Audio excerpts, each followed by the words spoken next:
درود طبیعتی‌ها، درود طبیعتی‌ها. حال چطور عزیزم؟ خوب هستین؟ امروز 25 مرداد یه روز خفن پروژه دیگه هم گذاشت. خیلی خوشحالم از خدا. هزار ممنون شاکرم برای طول فردا خفن سالم به علاقه خوش انسان با طبیعت در جهان گرده باشه. برای شما عزیزم طبیعتی عزیزم مرسی کسی. دوستای گلم امروز به صحبتم با همه شما عزیزم مخصوصا طبیعتی عزیزم، دوستایی که علاقه‌مندم به جهانگردی بزرگچرخه، دوستایی که همیشه تو ذهنشون بوده کاش منم یه روزی برم دنیا رو بگردم. دوستان من امروز اومدم بگم میتونی، همونجوری که من میدونم میتونم و خیلی تونستن، تو هم میتونی. کافیه که شروع کنی، هر ماه نیم ساعت به تمرینت اضافه کنی. تو چند سال آینده می‌بینی 18 ساعت میتونی رکاب بزنی و تو هم آمادگیشو پیدا می‌کنی که بیای. چرا که نه؟ برام پیام کن.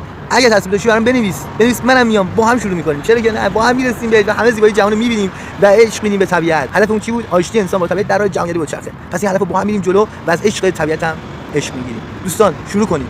مطمئن باشید همه با هم می‌تونیم و میرسیم. کافیه بخواید و به سمتش حرکت کنید. هر روز اینو گفتم و بازم میگم. اگه بخواید میرسیم. شک نکن. پس شروع کن. از فردا تمریناتو شروع کن. با هم همراه باشید. با هم دیگه میریم جلو و از زیبایی جهان لذت ببریم. دوست دارم.